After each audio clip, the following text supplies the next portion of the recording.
Hey guys, just something I wanted to bring up really quickly when we talk about these boat strikes in Venezuela against the potentially drug traffickers. We don't know.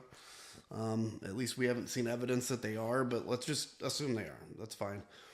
One of the reasons that I want to talk about why that is so bad, it's not just, yes, we're violating the law of armed conflict. Yes, we're violating the maritime law.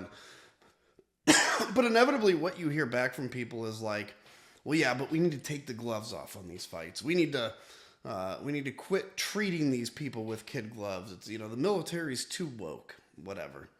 So it's a couple things here. First off, there are real reasons why we fight war differently than say the Russians. The Russians who every night are launching cruise missiles into hospitals or drones into hospitals and killing children, and they have these things called human safaris where they're trying to kill innocents and they're getting points for it with the drones.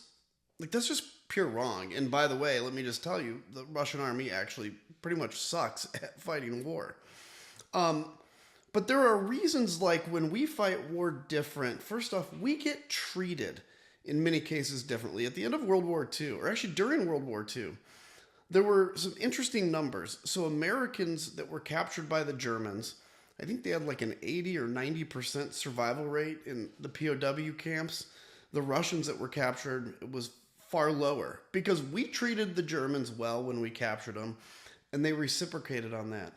So, yeah, that's all good. But here's the biggest point. The biggest point is we are damaging our own soul. Look, we all know a lot of people can come back from war and they can have post traumatic stress. And, let's say you come back from war, you're 23 years old. Now you've got, number of decades to live where you're sitting there going, my goodness, what did I do? And so as you get older, that injury, that thing that you did can grow deeper, especially if, say, you hit the wrong person or you were brutal or whatever. So the damage that America is doing is not about these two people that were killed in the second strike. It's not about the boaters. Quite honestly, whether they're good or bad people really has no bearing on us and how we operate and what it means for our soul, what it means for our moral authority. And when we act with compassion in a very bad thing, war is a terrible thing. It's violent.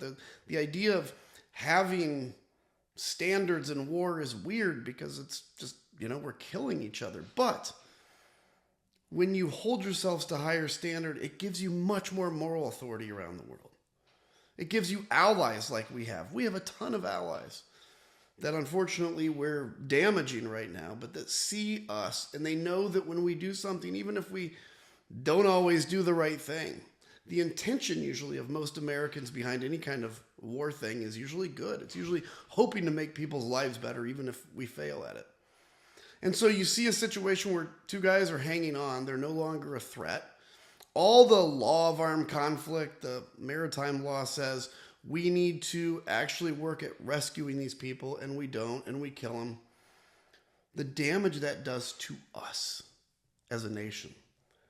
And then on top of that, because we've done things like that before, but on top of that, to have our leaders bragging about it, saying that having compassion is somehow weak and woke, when we're the best military in the world. We can do anything we want to do, anything we need to do. But when you have this common discussion being that we don't care how we treat people because they were bad people, what does that do to just the language in our country? These are the same people that complain that we're taking God out of schools or that we no longer have morality. And they're the ones talking like they're talking. So, look, we can talk about the second strike, whether it was right, whether the strike on the boats are right, etc. But the biggest thing is just think about the damage that it does to us as a country and to our own soul, to our own way of talking about this, to our own way of thinking about this. That is what I think is a very important moment, a very important thing that as a country we have to wrestle with. And that's why what they're doing is so wrong. Anyway, take care.